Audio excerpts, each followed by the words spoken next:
Bienvenidos a la jaula del noob. Prepárate, porque no podrás escapar.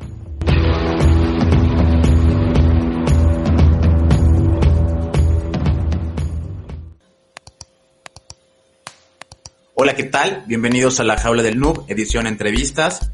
Y esta vez tenemos a una invitada, nuestra primer invitada del sexo femenino, es Irene Soria. Y bien, por aquí también están otros noobs, en esta vez mi compañero de Bug, el cual hará la presentación. Hola, ¿qué tal? Soy de BugSec y pues bueno, el día de hoy tenemos a Irene Soria Guzmán, que es representante líder de Creative Commons México, consultora académica y activista del movimiento del software y cultura libre. Es integrante del Executive Committee of the Creative Commons Global Network Council y parte del Consejo Consultivo del Instituto Federal de Telecomunicaciones IFT. Formó parte del Comité Técnico Asesor del PREP del Instituto Electoral de la Ciudad de México. Es doctorada en estudios feministas en la UAM Xochimilco. Estudió el doctorado en estudios transdisciplinarios de comunicación y cultura y obtuvo la maestría con mención honorífica en la Academia de San Carlos, UNAM. Cuenta con estudios en la Universidad Valencia, España, en la Universidad de Villa María, Argentina, y la licenciatura en Diseño y Comunicación Visual en la FAD UNAM. Es autora y compiladora del libro Ética Hacker, Seguridad y Vigilancia del año 2016, que constituyó uno de los primeros esfuerzos académicos mexicanos en torno al término hacker desde una perspectiva social y tecnopolítica. Bienvenida, Irene. Y primeramente quisiera preguntarle qué es Creative Commons y qué beneficios nos brinda. Bueno, primero muchas gracias por la invitación. Me alegra mucho poder estar acá para además poder platicar sobre diversos temas justo vinculados con la cultura libre, que se vinculan también un montón con la cultura hacker y un montón de cosas que sé que también ustedes trabajan. Entonces, pues muchas gracias por la invitación. A Héctor de Bug, muchas gracias. Y bueno, ¿qué es Creative Commons? Creative Commons es una organización, primero, antes que, digamos, como que lo que funda, es una organización sin fines de lucro que tiene como objetivo promover el libre flujo de cultura a través de ciertos licenciamientos. Particularmente, una de las cosas así coyunturales de Creative Commons como organización es la propuesta de licencias, ¿no? Licenciamientos permisivos, que son las licencias Creative Commons. Entonces, pues prácticamente las licencias Creative Commons son un acuerdo entre personas que generan obras creativas y personas que las utilizan. Entonces, si tú, por ejemplo, tienes una obra como un podcast, ¿no? Guiño, guiño. Si tienes un podcast, le puedes poner una licencia Creative Commons que tiene como característica que en lugar de que sean todos los derechos reservados, o sea, es decir, en lugar de que te reserves todos los derechos y que digas, no, pues no puedes usarlo si no me pides permiso, utilicemos algunos derechos reservados. ¿Y qué quiere decir esto?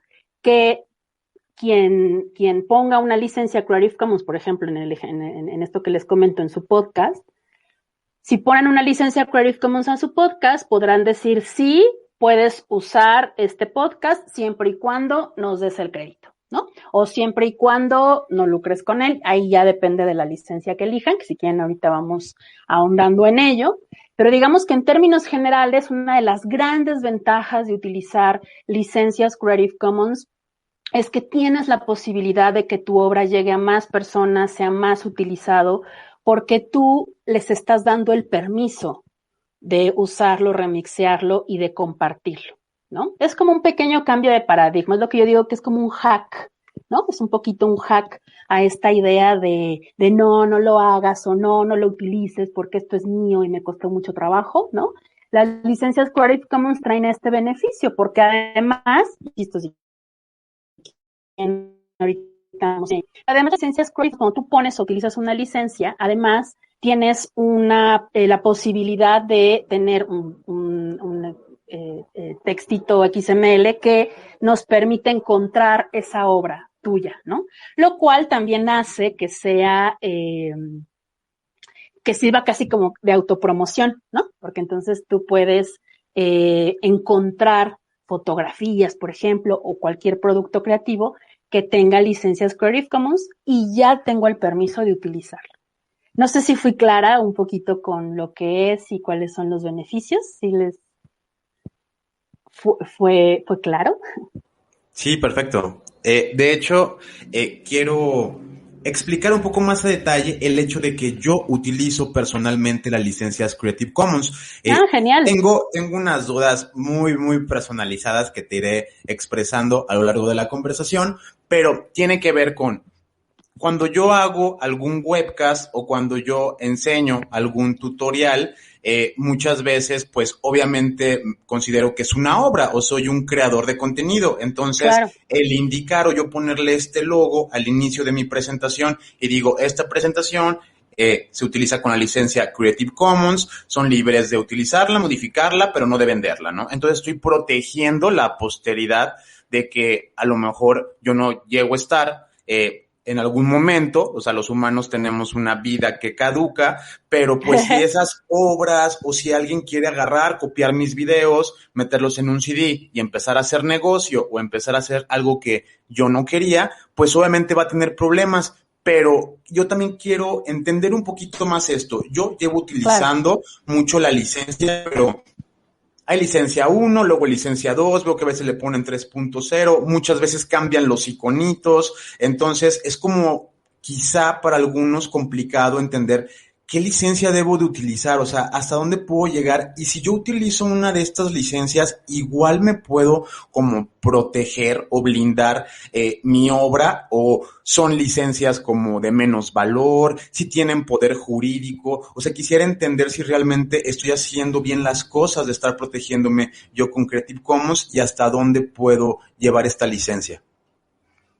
Claro que sí, justo creo que tus preguntas vienen efectivamente de todo un compendio de uso que también hemos, pues sí, tratado de orientar a partir de ya estos 10 años que se han utilizado las licencias o desde que se crearon, que fue por ahí del 2001, más o menos cuando Lawrence Lessig, este abogado estadounidense, funda Creative Commons, y en el 2003, que es cuando comienzan a utilizarse en México o se funda el capítulo México. Entonces, estas preguntas que tú tienes efectivamente han sido pues respondidas a lo largo de este tiempo y todavía estamos justamente tratando de no solamente fomentar su uso, sino que las personas que lo utilicen justamente compartan su experiencia y que podamos caminar hacia estos acuerdos. A ver, primero, ¿qué es lo que sucede? En México somos firmantes del Convenio de Berna, ¿no? O sea, somos un país que firmó un Convenio de Berna y el Convenio de Berna, a grandes rasgos, quiere decir que se firma un convenio para proteger a las personas autoras, ¿no? O sea, cuando alguien hace una obra, que es lo que tú estás diciendo ahora, mi querido Héctor, cuando tú haces un producto creativo, cuando haces un video, incluso cuando escribes algo en una servilleta, ¿no? Y separas el papel, separas la pluma, ¿no? Del papel, en ese momento esa idea o esa cosa que tienes en tu cabeza ya está plasmado en un espacio físico. Por lo tanto, ya es susceptible de derecho, es decir, ya es susceptible de que se proteja esa obra, ya incluso por el simple hecho de hacerlo. Eso es bien interesante, ¿no? Ahora, ¿qué sucede? Que tú puedes, por ejemplo, registrarlo, estoy tratando de pensarlo como en de diferentes procesos, ¿no? Tú podrías incluso registrar, si quisieras, en Indautor, que es una organización en México que justo se dedica a revisar este tipo de cuestiones y a hacer estos registros de propiedad intelectual, ¿no? Y si tú quisieras, tú puedes ir a Indautor y registrar eso como tu obra, ¿no? Y decir, aunque no es necesario hacerlo porque sigue siendo tu obra, pero algunas personas lo consideran necesario o importante. Ahora bien, ¿en qué punto o en qué momento entran las licencias Creative Commons, no? ¿Tienen validez en México? ¿No tienen validez? ¿Cómo funcionan? Bueno, las licencias como tal, las 6 licencias, que ahorita, insisto, vamos rápidamente a hablar de cada una de ellas para que elijan cuál les gusta más, están o no se contraponen a la Ley Federal de Derecho de Autor. O sea, todas estas licencias, digamos, entran en la ley mexicana, o sea, no hay ninguna que se contraponga de las 6. Ajá. Y por lo regular, cuando ustedes hacen un contrato, si tienen un abogado que les haga un contrato para su obra creativa, por lo regular el abogado escribe, ¿no? Como los puntos que necesita que se respeten para esa obra creativa. Y ahí es donde pueden entrar las licencias Creative Commons, ¿no? Ahora, ¿qué sucede cuando hablamos de protección? Una de las cosas que nosotras decimos desde Creative Commons es que las licencias Creative Commons no protegen tu obra, más bien lo que hacen es decirnos qué podemos hacer con tu obra. Aquí hay un poquito un cambio, o sea, es un poco lo que quiero esforzarme en compartirles. No es que yo proteja, porque también la palabra protección, ¿no? Es porque alguien lo va a dañar, ¿no? O sea, como en automático es de que yo estoy protegiendo mi casa porque alguien lo va a dañar, ¿no? Y lo que creemos es que más bien una obra, incluso cuando alguien la usa, no necesariamente está en contra de tu obra, más bien está en contra de lo que tú quieres que se haga con tu obra. Entonces decimos que la licencia Creative Commons, más que proteger tu podcast, ¿no? Nos está diciendo de manera clara y rápida qué es lo que podemos hacer con ella. Ajá. Entonces, cuando tú pones en tu video los que realizas o los tutoriales o todo lo que nos compartes, cuando tú le pones el loguito de Creative Commons, la recomendación es que le pongas el logo de la licencia que estás eligiendo, de las 6 que tenemos, ¿no? No de las 6 que se proponen.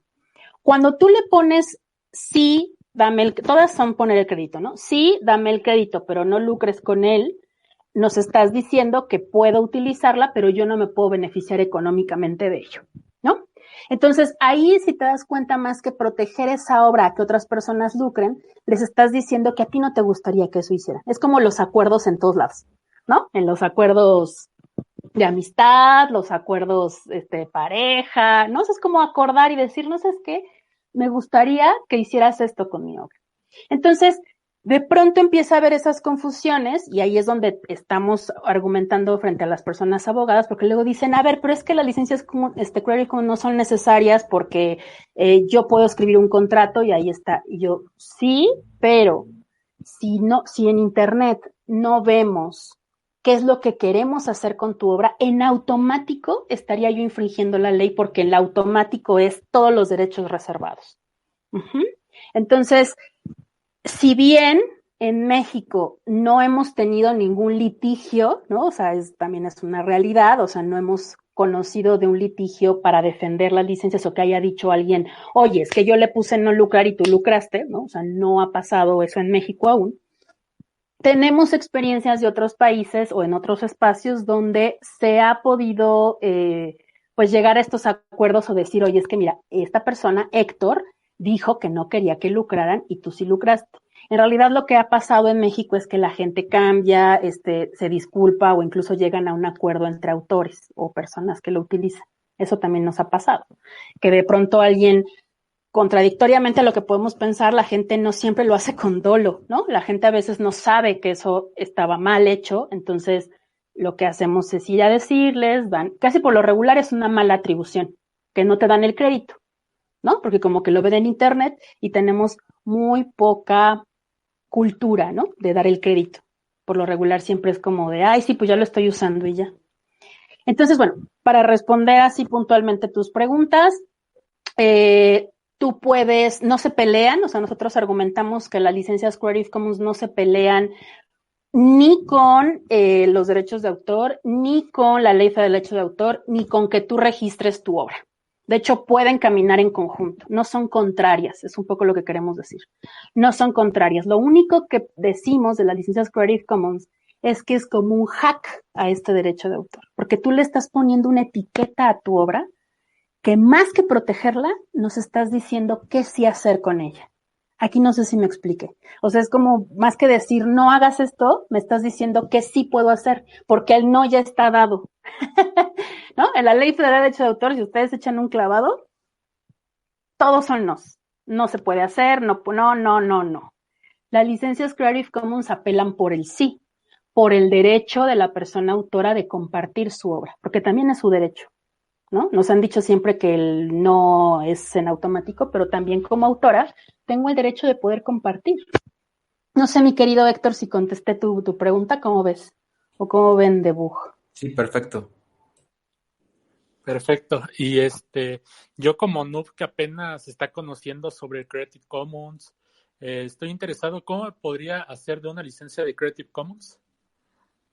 Bueno, mira, primero les cuento así muy rapidito los tipos de licencia que hay. Como les decía, son 6. Y luego les digo cómo pueden acceder a ellos. O sea, porque lo que nosotros decimos siempre al principio es contarles que existe Creative Commons, que es una forma en la que pueden decirnos qué hacer con su obra, y que de esa opción, insisto, que viene del copyleft, es decir, en lugar del copyright, que es como, pues sí, el no derecho a la copia, y como en este juego de palabras del right, del derecho, ¿no?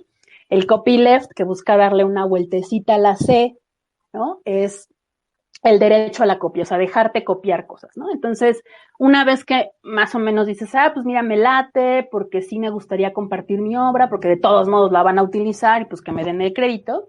Bueno, yo lo que recomiendo después, una vez que ya viste que sí te gustaron las licencias y que te llaman la atención, puedes elegir la licencia que más te convenga para empezar y luego ir probando otras. Creative Commons ofrece la posibilidad de 6 licencias, ¿no? Estas 6 licencias parten de 4 núcleos rapidísimos, que es atribución, compartir igual, no comercial y no derivadas. Ajá. Estos 4 núcleos, digamos, se conjugan para formar 6 licencias. Ajá. La primera de ellas es atribución. ¿Qué quiere decir? Que si tú utilizas una licencia que solamente sea by atribución, digo, ahora no tenemos la posibilidad de ver pantalla, ¿no? Porque estamos en un podcast, pero se pueden meter a la página de creativecommons.org, About License, y ahí van a encontrar estas explicaciones pues más puntuales para que vean los loguitos y los vayan identificando. La primera es by, que significa sí, úsalo para lo que sea, siempre y cuando me des el crédito. Esa es la primera licencia. La segunda licencia es sí, úsalo para lo que quieras, pero compártelo igual. El share alike viene acompañado del by y el share alike, o atribución compartir igual. Quiere decir, sí, utilízalo para lo que quieras, siempre y cuando me des el crédito y lo compartas con la misma licencia. Esta licencia es la que utiliza Wikipedia, ¿no? Y Wikimedia Commons. Sí, hermano, está muy bien que lo utilices, pero lo que tú hagas, compártelo con la misma licencia para perpetuar el conocimiento abierto. La tercera licencia es, sí, dame el crédito, pero no comercialices. O sea, atribución no comercial. Ajá, ya eso, tu nombre lo indica, ¿no? O sea, dame el crédito, pero no lucres con él. La cuarta es, sí, dame el crédito, no lucres con él y compártelo con la misma licencia, ¿no? Igual para que otras personas no lucren con eso. La siguiente licencia es atribución no derivada. Sí, dame el crédito, pero no hagas ninguna obra derivada de esto, es decir, no la recortes, no la pongas en sepia, en el caso de una foto, no la pongas en blanco y negro, la utilizas tal cual, ¿no? Esta por lo regular sirve cuando los y las artistas hacen alguna pieza con, no sé, que tenga como una postura política o que sea muy específica de algo que quieren decir y que no quieren que sea interpretado de otra forma. Por lo regular es cuando se utiliza. Y la última, que es la más cerrada, que es la más cercana al copyright, haz de cuenta, es by, atribución, no comercial, no derivada. Quiere decir, dame el crédito, no comercialices y no hagas ninguna derivación. O sea, prácticamente solo úsala así. Es la más cerrada y es la que por lo regular se suele utilizar primero, porque es como la que de pronto ahí entramos y nos da un poquito de miedo y lo que buscamos es que poco a poco se abra más.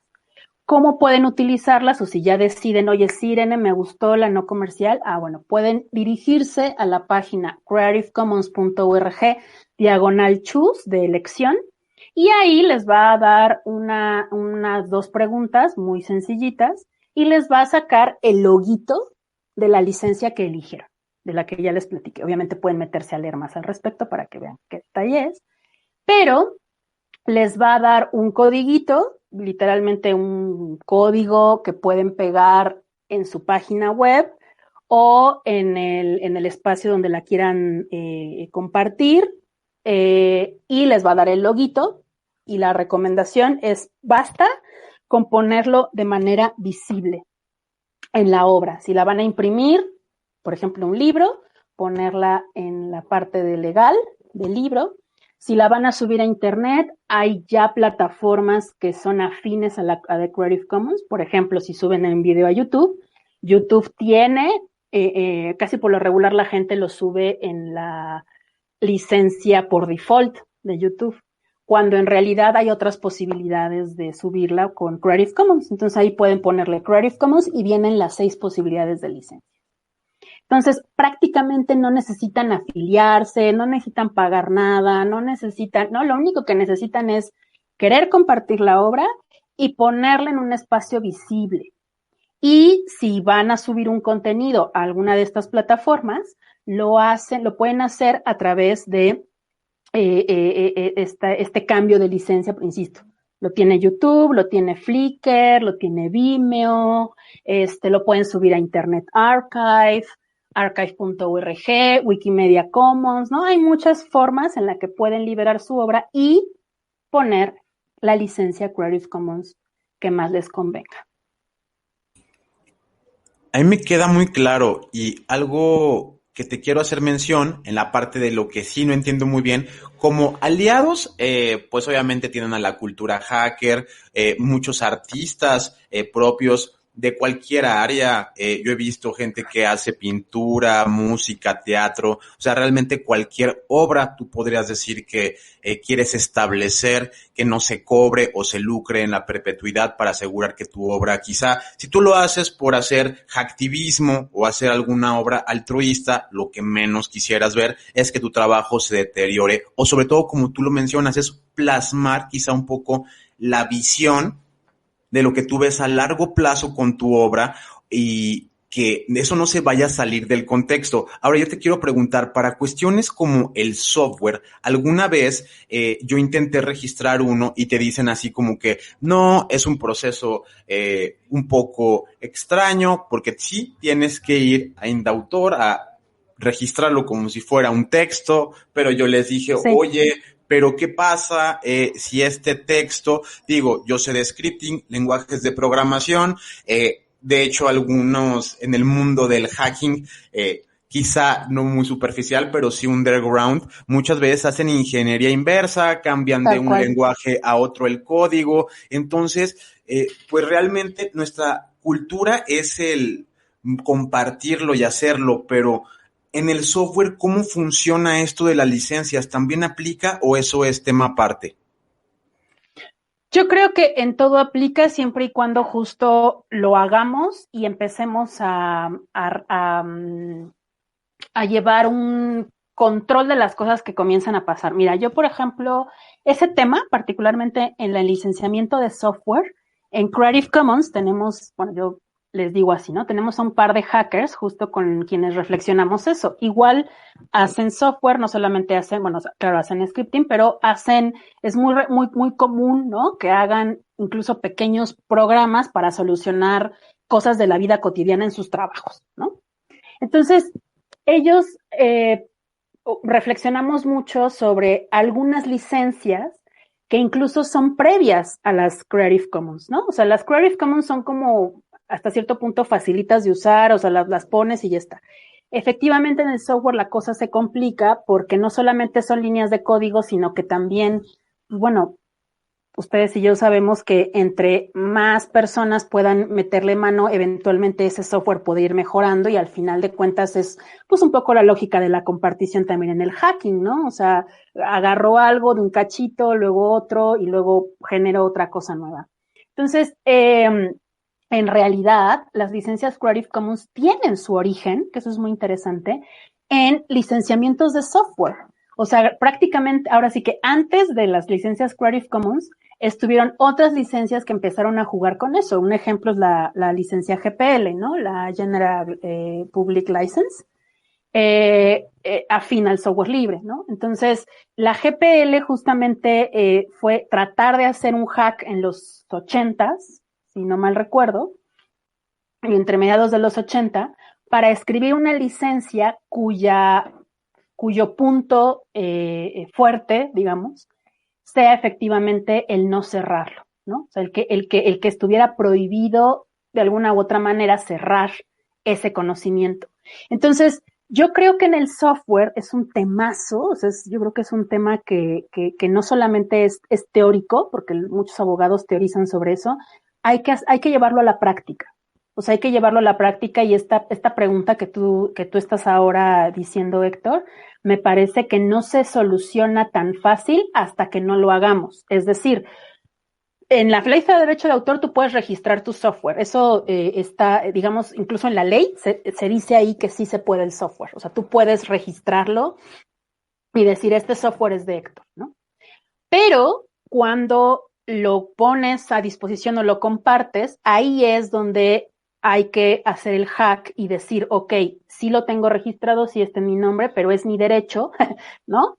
Compartirlo bajo esta otra posición que es, por ejemplo, la GPL, pero da un poco de miedo. Esa es otra de las reflexiones que hemos tenido con estos hackers, con estos colegas, ¿no? Con Gunnar Wolf, por ejemplo. De pronto da miedo ponerle una licencia abierta porque efectivamente una de las cosas que le da miedo mucho a las personas autoras, incluyendo el software, es pues que se pierda su trabajo o que no se les dé el reconocimiento debido o que, ¿no? O que se agandallen, ¿no? Porque también pasa. Entonces, me parece que en este caso, en el caso del software, contradictoriamente, pareciera contradictorio, pero yo sostengo que no lo es, pero suena contradictorio. La mejor manera de proteger este tipo de obras creativas, porque lo son, es compartiéndolo. Es decir, entre más lo tengas en esta apertura, menos posibilidad tendrías, insisto, parece contradictorio, que alguien se lo apropie, porque ya está abierto y está en GPL, ¿no? Entonces, tendrías que decir el nombre de la persona y quién lo está haciendo. Yo creo que convendría un capítulo de podcast, así que tal yo ya poniéndoles línea, específicamente de eso.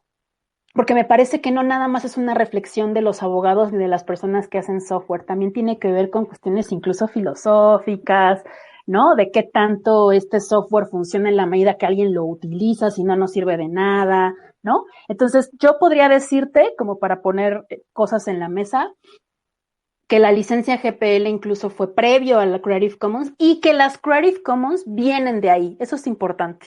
Lawrence Lessig siempre menciona que una de las bases que fundan o de las que se sostiene Creative Commons es de la idea copyleft del software libre, ¿no? Porque el software libre también vino a cambiar un paradigma de creación de contenido. No sé si en este caso estén de acuerdo conmigo, pero sí es como, sí se contrapone a las lógicas que nos han dicho de hacer cosas, de propiedad intelectual, pues al final, que yo creo, muy honestamente, que tenemos que cuestionar muchísimo, porque hoy estamos viendo los estragos de una propiedad intelectual recalcitrante sin miras a otra cosa. Y lo estamos viendo en las vacunas, por ejemplo, ¿no? Las vacunas es un ejemplo, ¿no? Muy claro, en las vacunas ahora, para quien esté escuchando este podcast en el 2050, ¿no?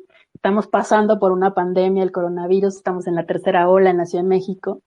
Y mucho de esa tercera ola ha sido porque las personas que tienen la patente de la vacuna han decidido no liberarla, ¿no?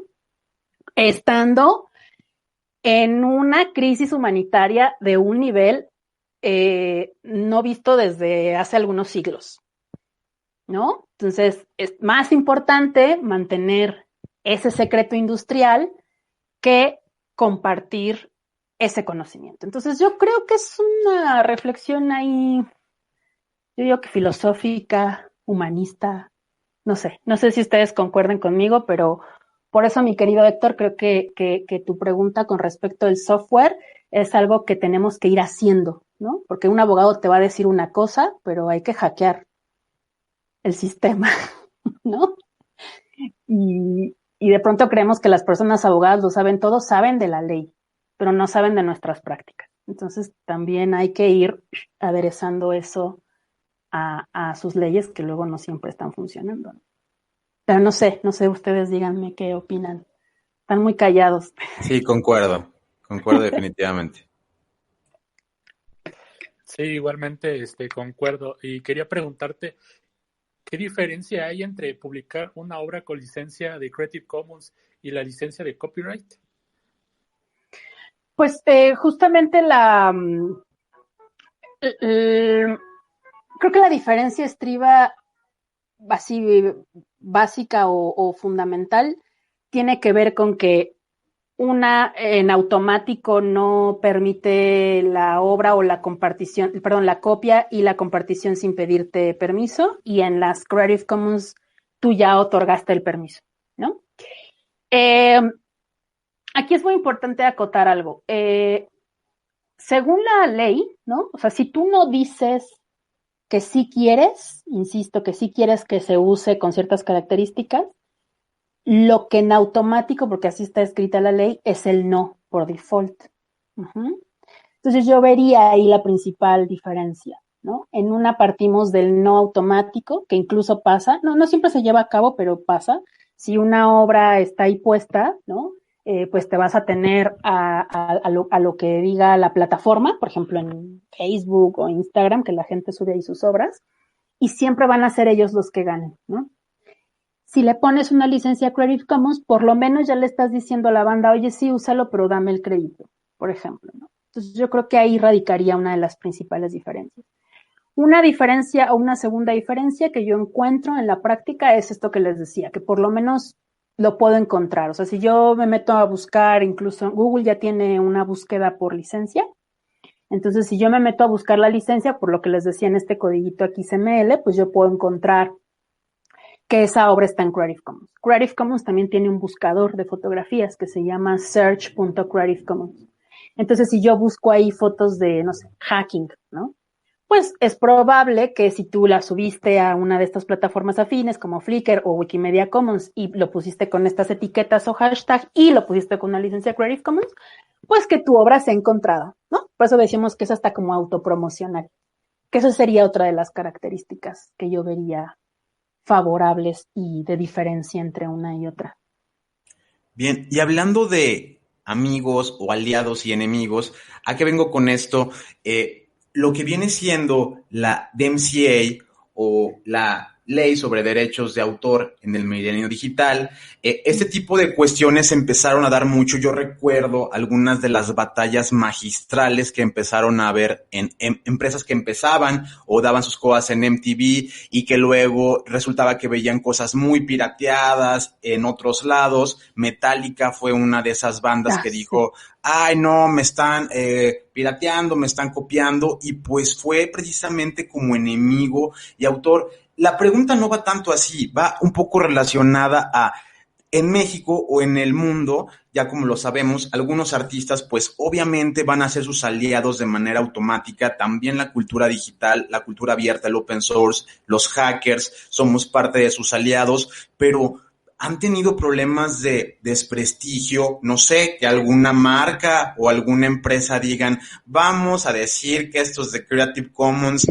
no están haciendo las cosas bien, o que son un peligro, o que lo que debes de hacer es comprarnos el software en cajita y para nada pensar en estar regalando las cosas, porque eso va a quebrar nuestros modelos de negocio. Y la otra pregunta que quiero encaminar a esta es, pues, ¿qué pasó? ¿Qué pasó también con Microsoft, que decía que primero que Linux que no, y ahora ya lo incluye dentro del sistema operativo, y pues ahora también son promotores de GitHub, una de las principales plataformas que se dedica a estar moviendo software, y como lo mencionas, ahí en GitHub precisamente te permite elegir licencias como GPL, MIT, Creative Commons también. Entonces, pues, ¿qué? ¿Ya les pesó mucho el monstruo? ¿O realmente dijeron, si no puedes con el enemigo, únetele? Porque parece ser una batalla en donde ahora el copyleft o los izquierdistas de todas estas, vamos a llamarle porque viene de la tendencia de compartir un poco más la comunidad un poco más otro tipo de conceptos en donde, pues si yo estoy haciendo un software y yo sí creo fervientemente en eso como hacker o programador, realmente no necesito meterle tanta seguridad por obscuridad. Sí puedo proteger con ofuscación quizá mis mecanismos de autenticación, utilizar algunas cosas privadas o librerías que no vaya a liberar, o sea, puedo jugar mucho con la infraestructura o el código o manejar esta seguridad para que no hagan copias ilegales del mismo, pero no necesariamente tiene que ser la obscuridad. Bueno, creo que ya te hice como 3 preguntas en una, pero realmente quisiera saber un poquito de cómo funciona eso. O sea, si hay enemigos, si hay gente que esté como haciendo campañas para desprestigiar este movimiento. Sí, yo creo que sí, y también casi podría asegurar que tú mismo o ustedes mismos lo han visto en estos temas tanto de seguridad como de temas digitales, ¿no? Fíjate que a mí me gusta llamarles, pues más que enemigos, yo creo que hay tensiones, ¿no? O sea, hay tensiones entre ideas que yo sí creo que sostienen una, pues, yo creo que todo es político, ¿no? O sea, al final de cuentas, siempre nuestras acciones, aunque no lo creamos o no lo sepamos o no queramos, tiene detrás algunas implicaciones políticas y hay que concientizarlas, ¿no? Y hacerlo consciente nos ayuda a ver con mayor claridad, pues, un poco qué es lo que está pasando. Y creo que lo has puesto también un punto importante que nos deja ver esa tensión, ¿no? En el caso de Microsoft, que yo creo que al final es esta apropiación que se hace de todo, ¿no? O sea, que se hace de un montón de cosas y que no tiene que ver nada más con la cultura libre o con el software libre o con el hacking, sino que tiene que ver con, pues, con un sistema que lo engulle todo, ¿no? Al final creo que Microsoft siempre en su momento decía que no le importaba, ¿no? O sea, que Linux no representaba un problema, pero después de, creo que fue en Windows 10, no me acuerdo cuál fue, ya las propias computadoras no te permitían instalar alguna distribución de Linux, ¿no? Lo sé porque me pasó en algunos casos, yo uso Debian, entonces me pasó que cuando, porque no lo hago sola, lo hago siempre con ayuda de mis amigos hackers, que no podía instalarle un sistema operativo. Entonces ahí es donde nos empezamos a cuestionar qué tanto estamos teniendo la posibilidad de elegir o qué tanto estamos en medio de estas tensiones, ¿no? Porque Microsoft dijo, no, pues Linux no representa un problema, pero ponles un candado para que no le pongan Linux. Entonces, ¿sabes? O sea, sí o no, o sea, ¿somos un problema o no somos un problema? Entonces, ¿yo qué te puedo decir? Yo me considero activista del software libre desde hace algunos años y yo soy diseñadora gráfica, ¿no? Entonces es raro como de, pero ¿cómo una diseñadora? Tú tendrías que estar usando Mac, tú tendrías que estar usando Adobe, ¿no? Y a mí siempre me gusta decir que yo llevo 10 felices años, no, este año cumplo 12 años. No, estamos en el 2009 y estamos en el 2011, 12 años efectivamente, de no utilizar Mac, de no utilizar Adobe, de no utilizar Photoshop, de no utilizar Illustrator, porque se me olvidó cómo se usaban, cuando yo me los venía inyectando. Entonces, inyectando diario, quiero decir, los usaba a diario todo momento, ¿no? Entonces, cuando yo me decido migrar a software libre, que me costó tiempo, tampoco fue así mágicamente de, ay, sí, ya software libre, ¿no? Me costó un rato, pero ese rato, justamente creo yo, bueno, ahora lo veo a la distancia, justo creo que me permitió ver, mi querido Héctor, estas tensiones que tú estás mencionando y ver estos enemigos, que más que enemigos, insisto, creo que tiene que ver con una tensión y una fricción de ideas políticas. A nosotros en Creative Commons, así ya el chisme, ¿no? Nunca una empresa nos ha dicho, o digamos una empresa o algún consorcio grande se ha metido con nosotros en mala leche. O sea, honestamente no. Pero sí hemos tenido algunas confrontaciones con abogados. Fíjense, curiosamente abogados hombres, por si no sé si tenga que ver algo ahí el género, a lo mejor sí.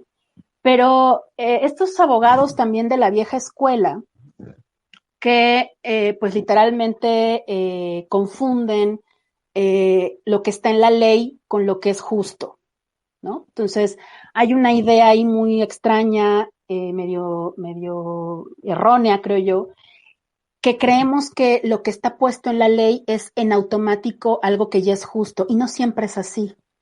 Entonces, también no solamente no es justo, sino que no evoluciona en el tiempo, ¿no? O sea, las leyes van muy atrasadas, no solamente con temas tecnológicos, sino con temas sociales, ¿no? No siempre están entrelazados. Y si no me creen, volten a ver cuántos años, hace muy poco tiempo, las mujeres tuvimos permitido votar, ¿no? Hace pocos años. Y estaba en la ley, ¿no? Hasta hace muy pocos años, en Estados Unidos, la comunidad negra no tenía ni siquiera el estatus de ser humano, ¿no? Y estaba en la ley. Entonces, yo creo que hemos sufrido desprestigio, que no sé si la palabra es desprestigio, a lo mejor no es que estemos desprestigiados, más bien es la tensión. Tensiones entre personas abogadas que dicen que Creative Commons es para gente que quiere todo gratis, para gente que no quiere trabajar, para gente que no es creativa porque se lo copia todo, ¿no? Y para gente literalmente que está casi que está esperando subsidio de todos lados y no pagar por nada, ¿no? Y lo que nosotros respondemos a eso es que pues hay ideas muy erróneas alrededor de eso que están sustentadas en un status quo también.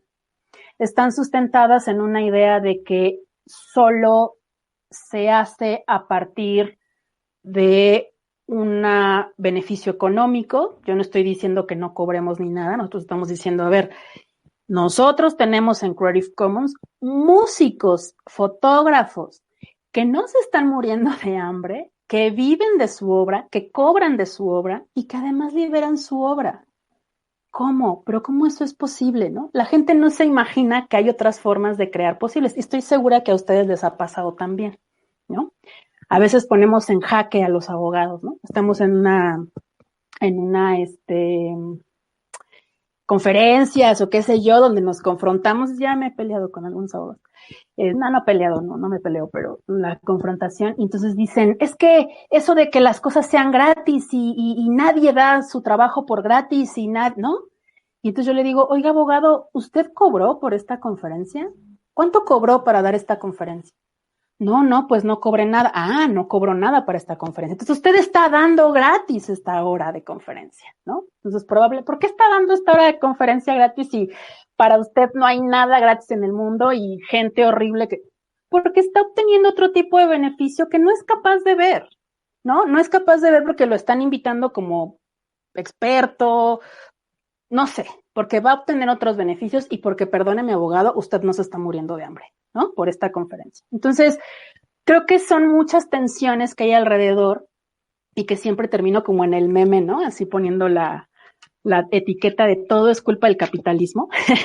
Pero sí creo que es culpa de no imaginarnos otros mundos posibles o mundos donde puedan convivir y donde estas tensiones nos sirvan para ver cuál es el meollo del asunto, ¿no? Porque ¿qué es lo que está pasando? También seamos muy honestos. Lo que pasa es que cuando estamos en medio de estas tensiones, quienes se terminan beneficiando son los grandes consorcios y las grandes empresas, en este caso Microsoft, que por muy bien que nos pueda caer y que a lo mejor trabajamos ahí o hacemos algo de Microsoft, porque bueno, de algo tenemos que vivir, pero lo que sucede con Microsoft es que al final de cuentas es aprovecharse también de toda una cultura de compartición que existió en el caso de GitHub, ¿no? Por eso algunos ya nos vamos a GitLab, ¿no? Mejor utilizar otra cosa. ¿Qué es lo que al final, pues, terminan haciendo estos monstruos, ¿no? Ya ni siquiera hablemos de las pequeñas empresas, de los emprendedores mexicanos, no. Los grandes monstruos al final nunca pierden, ¿no? Y me parece que es algo que tenemos que cuestionar. Entonces, no sé si me estoy yendo del tema, pero yo sí creo que hay un trasfondo social. No es nada más un tema tecnológico, es un tema de tensiones sociales y de tensiones políticas, ¿no? Tensiones políticas entre quien cree que no, o sea, entre quien cree que, como el director de Pfizer, ¿no? Que dice que la propiedad intelectual es justamente la sangre del sector privado y que soltarlo lo desangraría, ¿no? Y quienes creemos que, no manches, hermano, o sea, somos un buen de personas, no nos sale, ¿no? Sobre todo estamos en Latinoamérica o en países del sur, no nos sale que tú seas un gandaya, ¿sabes? O sea, porque tú te vas a beneficiar y Pfizer se va a beneficiar, insisto, regresando al tema de las vacunas, y Microsoft se va a beneficiar y Bill Gates se va a beneficiar, pero al final siempre va a ser una pelea contra los grandes monstruos. No sé si aquí quede bien el ejemplo de Goliat, porque al final creo que sí hubo como una ganancia ahí, ¿no? Me parece que esas tensiones también están reservadas y están pensadas para beneficiar a un grupo reducido de personas y no a la gran mayoría. Y muchos abogados lo defienden porque no lo alcanzan a ver, porque no alcanzan a ver lo social, no alcanzan a ver que a ellos también les afecta, por ejemplo. O sea, dime qué abogado no ha utilizado una fotografía para sus presentaciones. Que levante la mano un abogado que no haya visto ningún tutorial en YouTube para hacer su carne asada el domingo, ¿no? Todo eso es conocimiento al que nos beneficiamos. Entonces, que no me vengan a decir que somos gente que queremos cosas gratis. Bueno, abogado, usted también ha buscado cosas gratis en Internet, ¿no? Y se ha beneficiado de eso. No me venga con ridiculeces. No sé si por ahí va un poco la reflexión. Obviamente podríamos hablar horas de esto, pero sí creo que tiene que ver con tensiones, mi querido Héctor. Digo, más allá de enemigos y tal, ha sido pues es un activismo, ¿no? Al final, yo creo que ustedes también lo han vivido. O sea, ir a cada lugar y decir, a ver, el hacker no es eso que les vendió los medios. Bueno, en algunas cosas interesantes sí, la serie de Mr. Robot, que me encanta, ¿no? Pero es un activismo de estar apelando a que la banda conozca otras formas de entender el mundo. Y creo que eso es un poco el activismo que hacemos desde Creative Commons y la cultura libre. No sé si todo este choro habla un poco de las preguntas que has realizado, pero creo que va por ahí. Su libro Ética Hacker, Seguridad y Vigilancia se me hace muy interesante, ya le estuve echando un ojito por ahí, ya que pues es muy, muy buen enfoque a lo que es en verdad un hacker, porque aún muchas personas asocian la palabra hacker con un ciberdelincuente. ¿Podría hablarnos más sobre su libro? Claro que sí. Ese libro fue hecho a partir de un ciclo de un seminario que realizamos en la Universidad del Claustro de Sor Juana en el 2016, que yo llevé a cabo. Nunca me gustó mucho el título, la verdad, creo que lo voy a confesar aquí en este podcast, pero bueno, en su momento fue algo que había que negociar y así se quedó. A mí nunca me encantó, pero creo que fue la manera también de que pudiera salir. Y lo que intentamos en ese libro, que está obviamente disponible bajo licencia Creative Commons, que pueden descargar, fue llamar a varias plumas. Yo tuve como pues la necedad de llamar a 3 hombres y 3 mujeres, porque en la mayoría de estos temas hay pocas mujeres que hablen de eso, sobre todo en temas de tecnología y de hacking.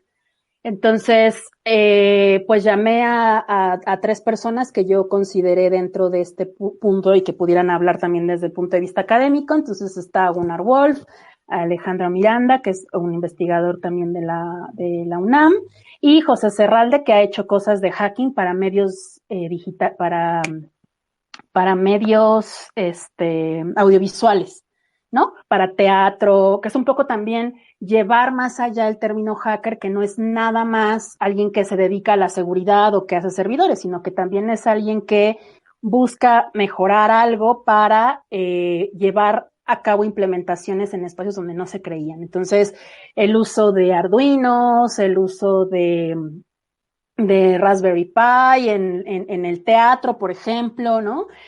Donde justamente hackeamos esta idea de que hay que comprar un software carísimo, de que hay que comprar Isadora, bueno, una serie de cosas de software que se utilizan en las artes escénicas y que no permiten a personas del sur global, por ejemplo, acceder a ese tipo de creaciones, ¿no?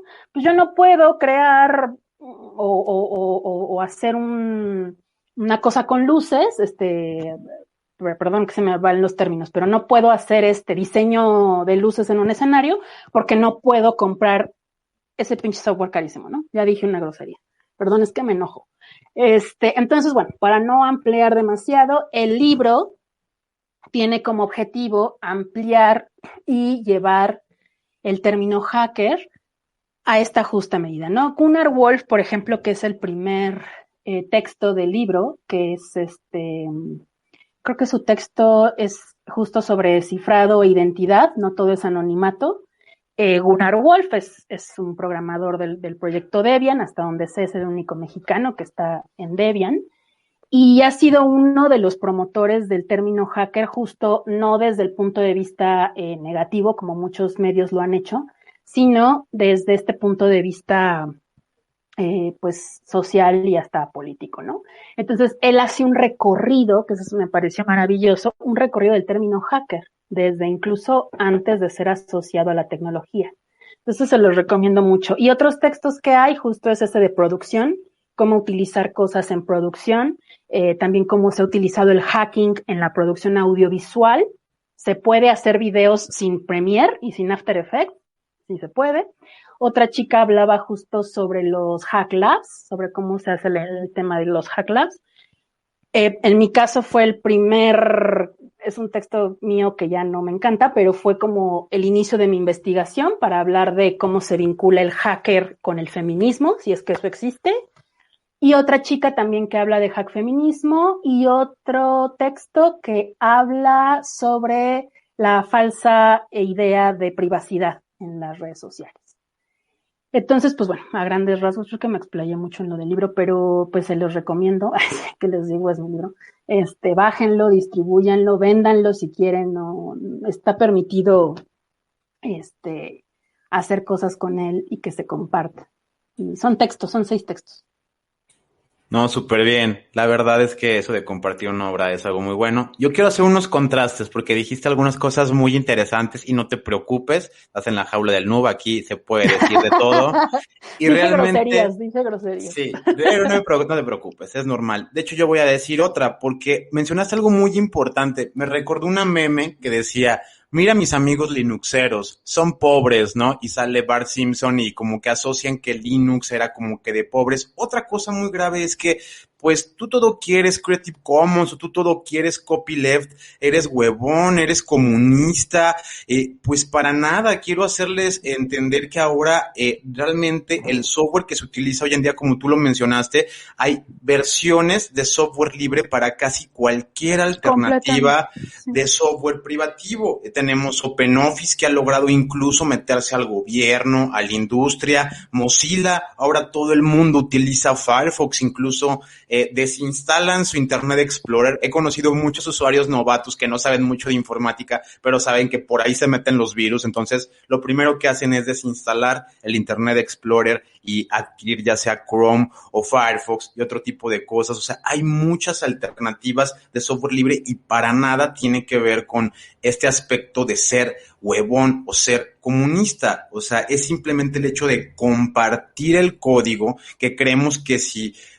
Vamos a poner el ejemplo de seguridad. Detectan un error en Alemania, China, Perú, Finlandia. No necesito de la base de ingenieros, base de recursos humanos sólida de una empresa para poder adquirir este talento en donde quiera que esté. Ahora, la siguiente pregunta, y creo que también algo muy rescatable que mencionaste, y incito a que no hagan esto, pues obviamente es lo de las vacunas. Las vacunas realmente es una fórmula, vamos a hablar, es un código, y ahora que es mRNA, pues realmente hasta es un código, no es algo que me esté inventando, que simplemente se añade nanolípidos y que está mandando un mensaje y que muchos de los componentes y demás, vamos a llamarle así, los están regulando o diciendo yo no voy a dar esta cura para el mundo. Eso me parece terrible. Ahora, otro tipo de aspectos que no sé si sea muy experimental, pero ¿cómo ves la parte de las criptomonedas con respecto a licencias Creative Commons? ¿Es posible o van a llegar a ser compatibles, yendo un poco hacia el futuro?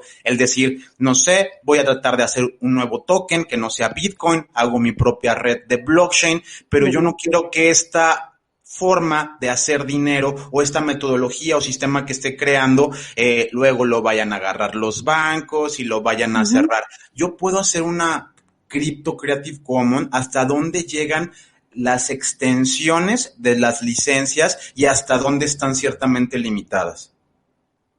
Sí, hay pues preguntas muy interesantes. Voy a irme primero con lo primero y hacer una reflexión de esto que que mencionas justo de, es que este meme, ¿no? De mis amigos linuxeros son pobres.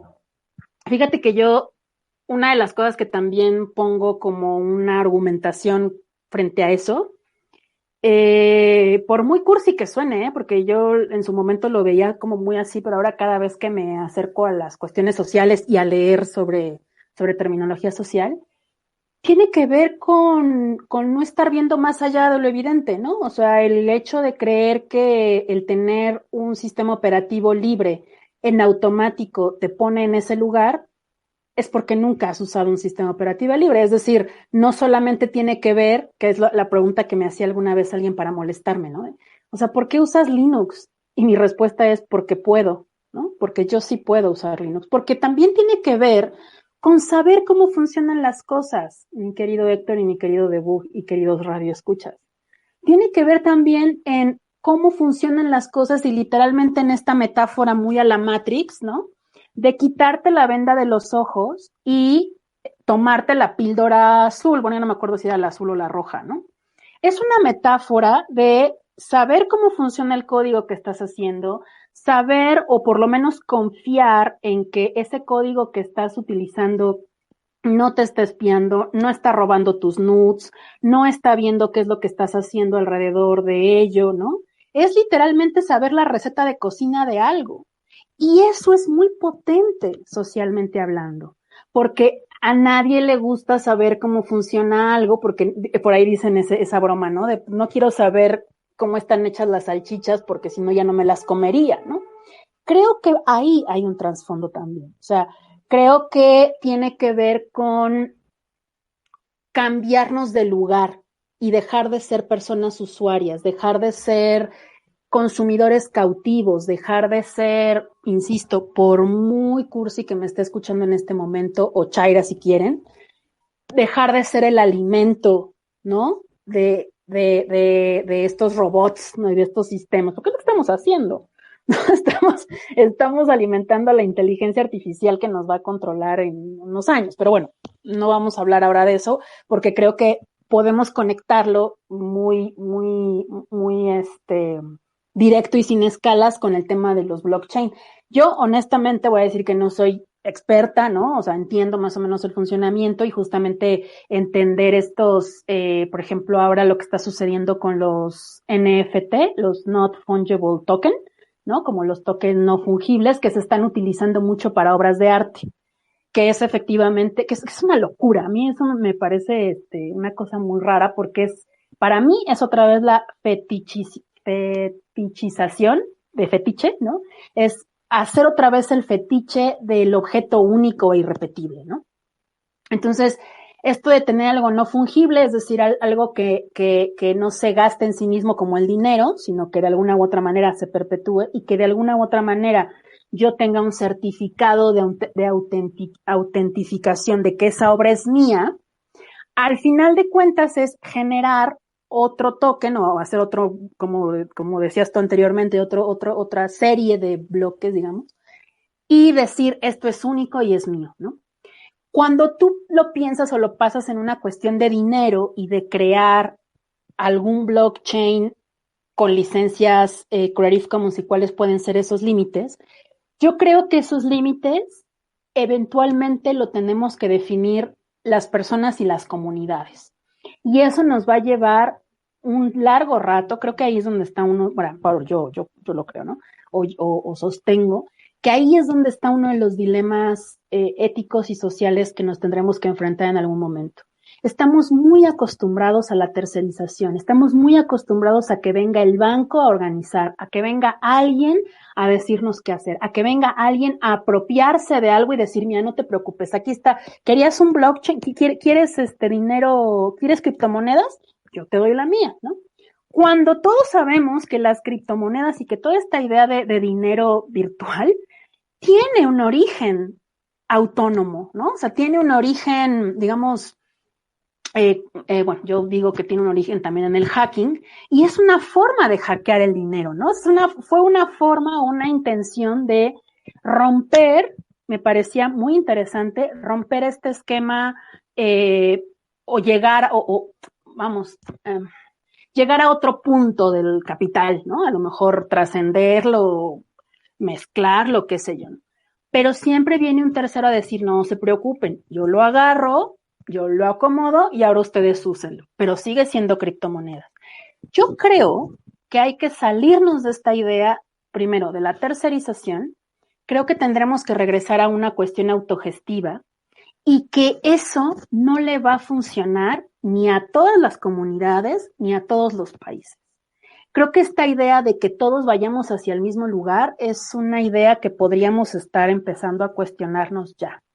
Entonces, ¿qué es lo que pasa, por ejemplo, con los límites de Creative Commons? Yo creo que las Creative Commons quedarían muy limitadas, pero hay otro tipo de licencias que parten de las Creative Commons y que ponen el dedo en la llaga y dicen no, que son las licencias entre pares. Sí, ahorita se me fue el nombre, pero ahorita lo googleo y se las paso para que lo pongan también ahí a lo mejor como un link adicional a este podcast, que es esa posibilidad de sí úsalo, sí modifícalo, pero no con fines de explotación, ¿no? Es decir, sí puedes utilizar este informe, eso lo utilizan mucho las organizaciones civiles, por ejemplo, Surciendo utiliza mucho esa licencia en sus informes.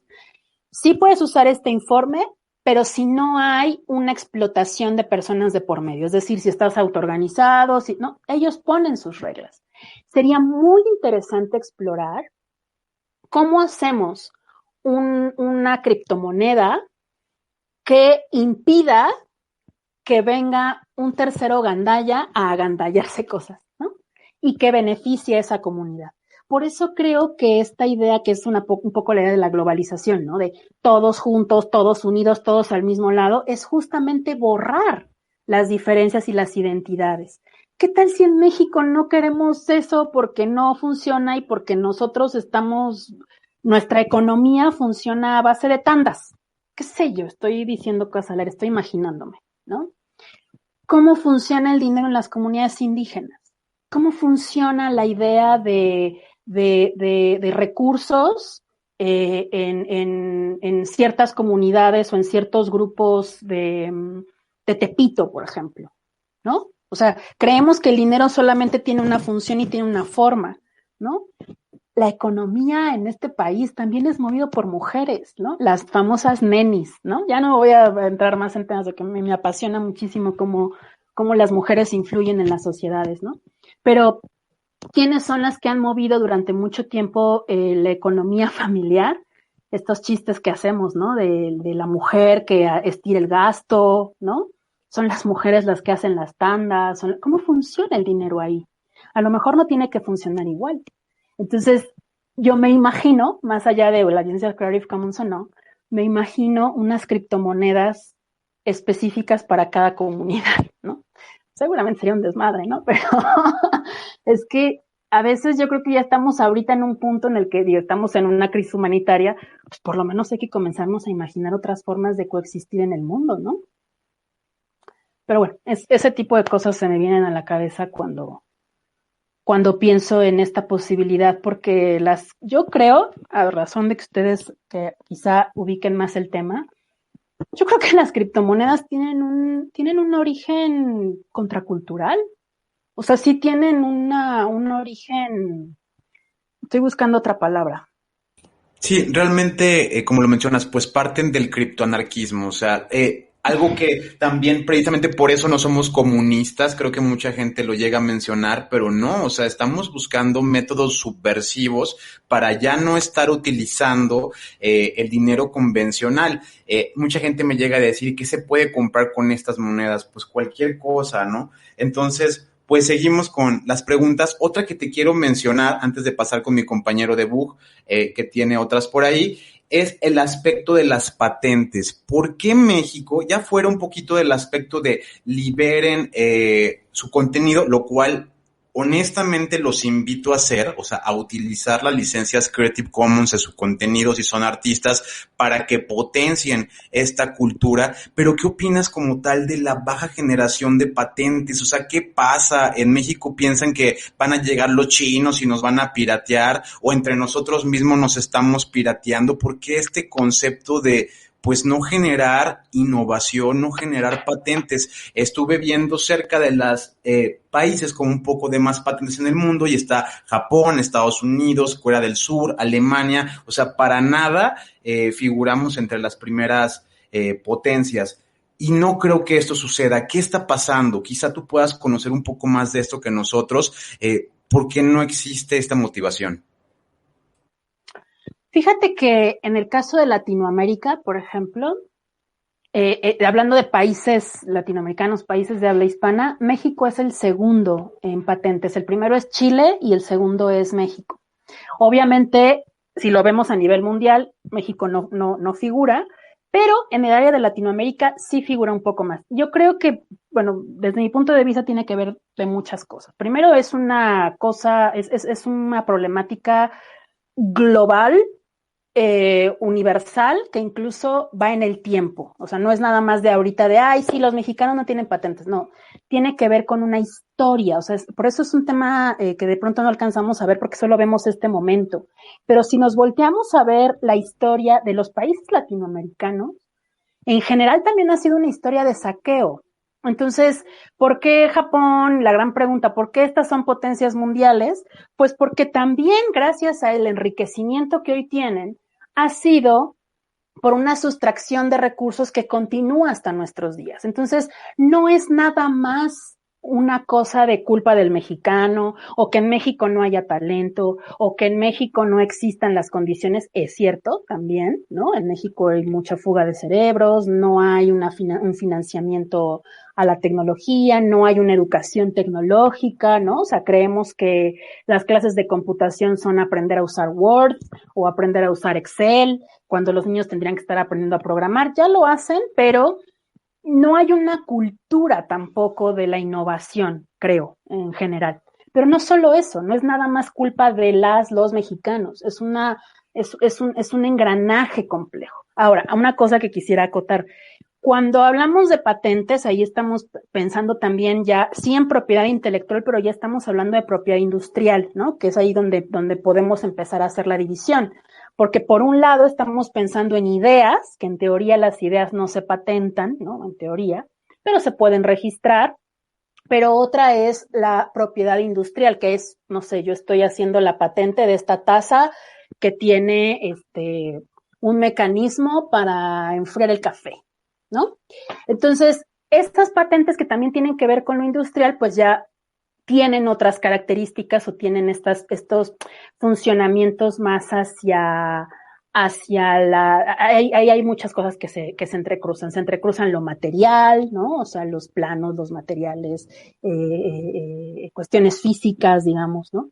Que no siempre lo son en la propiedad intelectual. En la propiedad intelectual sí hay una cosa física, sí tienes que estar registrado. Pero creo que justo el tema de poner una patente y de que eso también sea medido o medible, responde a algunas lógicas que vienen de países que tienen muchas patentes, ¿no? Ahí no sé si logro ser clara. O sea, yo creo que la razón por la cual México podría no ser innovador, insisto, también hay que verlo en perspectiva, hay que ver su papel en Latinoamérica, tiene que ver no nada más con una cuestión de aquí y el ahora. Que no se nos olvide que estos países durante muchísimos siglos anteriores han estado pues usurpando gran parte de los recursos, no solamente naturales, sino humanos, ¿no?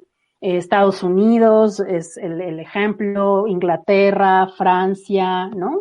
Muchas de estas potencias mundiales, pues lo son porque fueron y en muchos casos siguen siendo muy gandallas, ¿no? O sea, es la historia del colonialismo, es la historia del mundo. Aquí podríamos ayudarnos también de los sociólogos, de las personas antropólogas. Los antropólogos nos ayudan a explicar muchas cosas muy interesantes de cómo esto se fue transformando y de cómo hoy la tecnología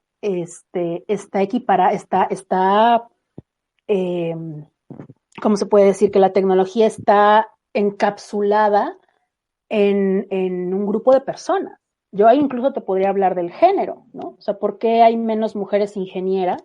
No es porque ellas no quieran, no es porque no les interese, incluso no es porque no sean buenas para las matemáticas. Es porque hay un sistema que nos sobrepasa, hay algo que es más grande que nosotras y que tiene que ver con una estructura de dominación. Lo mismo pasa en México a nivel global, ¿no? Y entonces creemos que México no somos inteligentes, no somos brillantes. No manches, los mexicanos somos super hackers. O sea, voltemos a ver a cualquier lado. Los mexicanos tenemos soluciones para absolutamente todo, ¿no? Pero creo que es un montón de cosas, no es nada más una. No es solo pinches mexicanos huevones, no es eso, o sea, de verdad que no. Es algo mucho más grande que incluso nos sobrepasa en el tiempo, ¿no? Y hay que voltear a ver las grandes potencias, ¿no? Y hay que dejar de verlas como, ay, es que ellos sí saben. No, ellos fueron unos gandallas y por eso se parece que saben, ¿no? Pero no pueden ser nuestro referente, o no tanto, digamos, ¿no?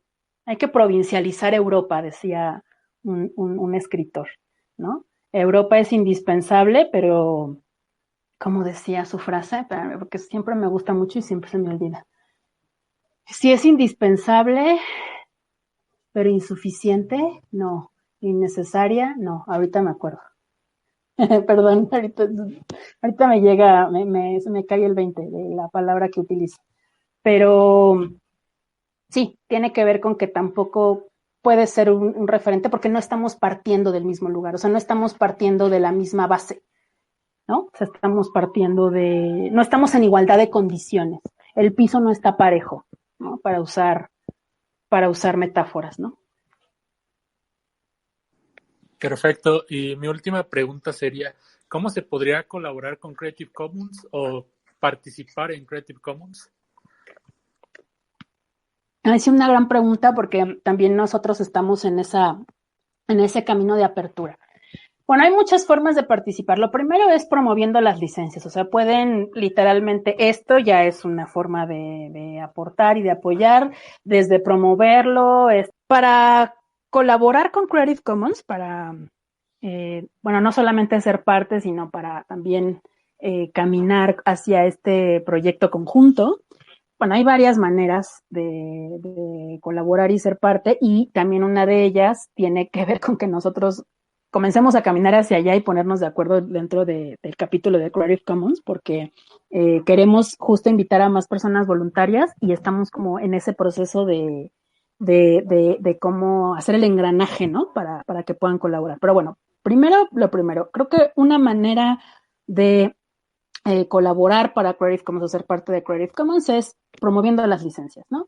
Y eso lo pueden hacer desde el uso que ustedes hagan. O sea, como ya lo mencionaron acá en este podcast, así de, bueno, yo lo he utilizado para tal y he utilizado tal licencia, digamos desde su experiencia, de cómo han visto ustedes las ventajas y de cómo lo han utilizado ustedes, o incluso a lo mejor las personas que nos están escuchando, algunas personas son docentes, ¿no? Entonces, de pronto el que pongan visible en algún lugar de sus presentaciones, de sus PDF, que pongan visible la licencia o que hablen de Creative Commons, ya hace que las personas con las que tengan contacto, por lo menos conozcan y sepan que existe otra manera de compartir obras y de licenciamiento, digamos, ¿no? Que no nada más existe el copyright, sino que hay opciones que podemos explorar en conjunto. Esa sería la primera manera.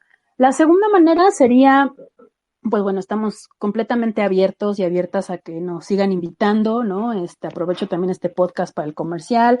Invítennos, estamos en Twitter como CCMX, en Facebook estamos como Creative Commons México. Yo me llamo Irene, me pueden encontrar también como Arenita Soria en Twitter. Entonces, somos varios integrantes que somos completamente voluntarios en Creative Commons. Y nos pueden invitar igual a sus podcasts, a sus escuelas, a lo mejor una clase para hablar de esto, en foros, estamos como completamente abiertos. De pronto a veces tardamos en contestar porque nos ponemos de acuerdo para ver quién va, pero esa sería otra forma de colaborar, ¿no? Como invítennos a los espacios para conocer y dialogar, no nada más es llegar y usar la licencia, sino a veces viene bien debatir, la reflexión, ¿no? Y esto que estamos haciendo aquí ahora, como tratar de vincularnos con diferentes espacios, ¿no? No nada más de tecnología, sino editores, hemos estado en el seminario de editores de la UNAM, todo lo que tenga que ver con creación, porque prácticamente es todo, podemos ir y hablarles de las licencias. Y lo segundo es que lo tercero es que, pues, si les interesa ser parte del voluntariado en Creative Commons, igual nos pueden escribir a estos canales de comunicación. También tenemos un correo electrónico que es creativecommonsmx@riseup.net para que nos muestren ese interés y estamos justamente en ese proceso de encontrar a otras personas voluntarias, hacer como un grupito de gente para, pues por ahí luego necesitamos hacer flyers, luego por ahí necesitamos hacer infografías, material gráfico, que sí lo hacemos desde Creative Commons, pero pues también nosotras tenemos nuestras propias chambas y no siempre sacamos como a tiempo cosas como nos gustaría. Pero bueno, eso es una manera también en la que nos pueden ayudar e integrarse y los canales de comunicación súper abiertos siempre para que hagamos bolita. Bien, y hablando un poquito de mi última pregunta, como de tecnología hacia el futuro, ¿a qué me quiero referir con esto? Y también de licenciamientos obviamente abiertos y qué viene en la parte de lo open, o sea, el open source, pues parece que desplegó, el open hardware también desplegó y las licencias que están acompañando todo este mundo de la cultura libre también.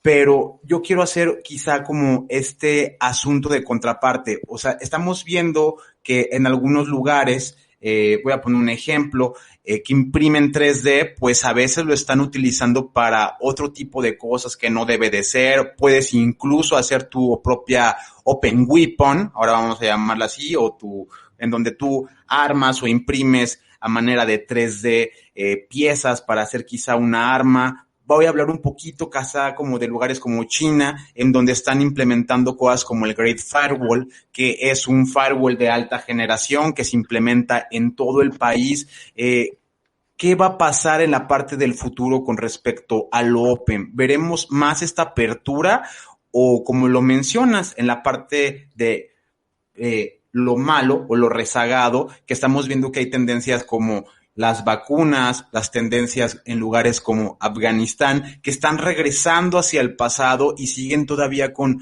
prácticas un poco egoístas y retrógradas? ¿Qué opinas un poquito de esto? Pues mira, yo creo que, como dicen por ahí, con un gran poder viene una gran responsabilidad, ¿no? Y a mí me parece que el movimiento de lo abierto es un movimiento, pues, poderoso, en tanto que, desde mi punto de vista, contraviene, pues, raíces muy arraigadas al sistema que vivimos, ¿no? Entonces, al final, abrir, para mí, desde mi punto de vista, abrir siempre será una forma de que más personas accedan a eso. Y por lo mismo, también es una manera en la que otras personas se apropien de ello y personas que no siempre queremos que lo hagan o, como bien dices tú, de maneras negativas.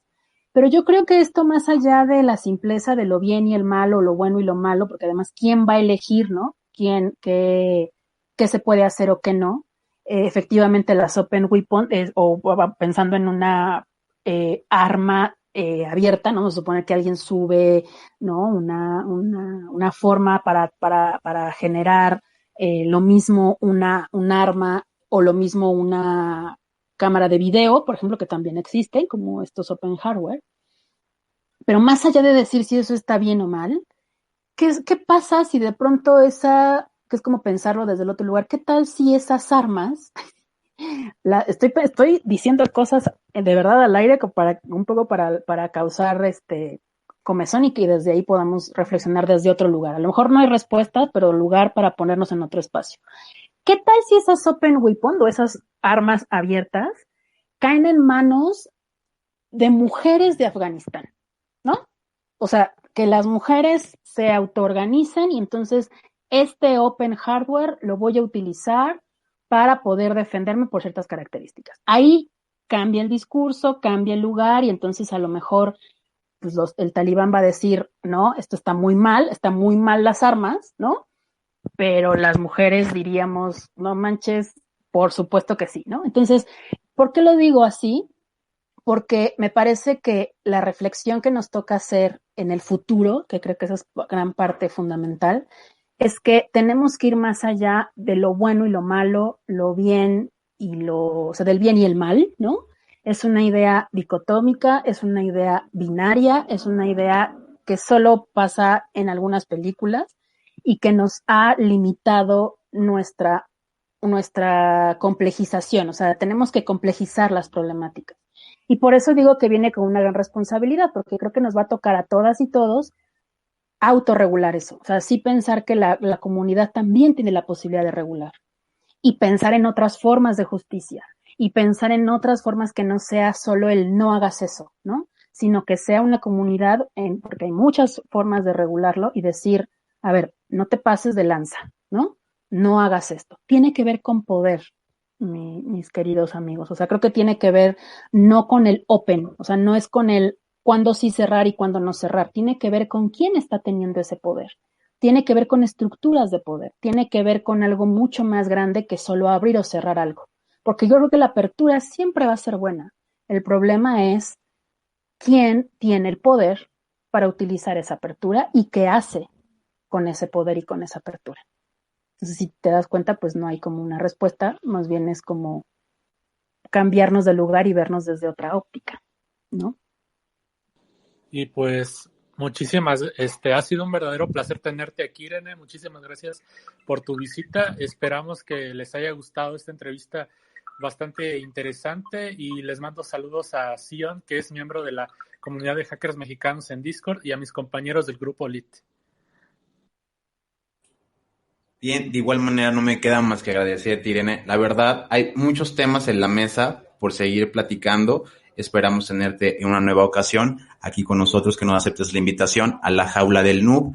Y pues ya lo saben, así que no todo es agarrar, cerrar el conocimiento, hay que abrirnos un poquito a la cultura digital. También el hecho de que estén por ahí diciéndose hackers y todo lo quieran empaquetar o vender, más bien ahí se están por el lado privativo. No, la cultura hacker es impulsar un poquito el copyleft, el tratar de compartir el código, ya que siempre puede haber otro talento que lo pueda mejorar en cualquier parte del mundo. Creo que así se han hecho muchos softwares notables y pues ahora sí que vamos a seguir con esta cultura digital. Pues muchas gracias, Irene. Muchas gracias a ustedes por la invitación y pues ya saben, estamos ahí para lo que necesiten. Un saludo a toda su comunidad y pues liberen su obra y hay que hackearnos a nosotros mismos también. Y bien, esto fue La Jaula del Noob. Gracias por habernos acompañado. No te pierdas el próximo episodio. Recuerda darle like, suscribirte y compartir. Esto fue La Jaula del Noob. Sale mucho fake, que solo es un lamer y quiere joder, y no va a poder, no sabe con quién, se vino a meter.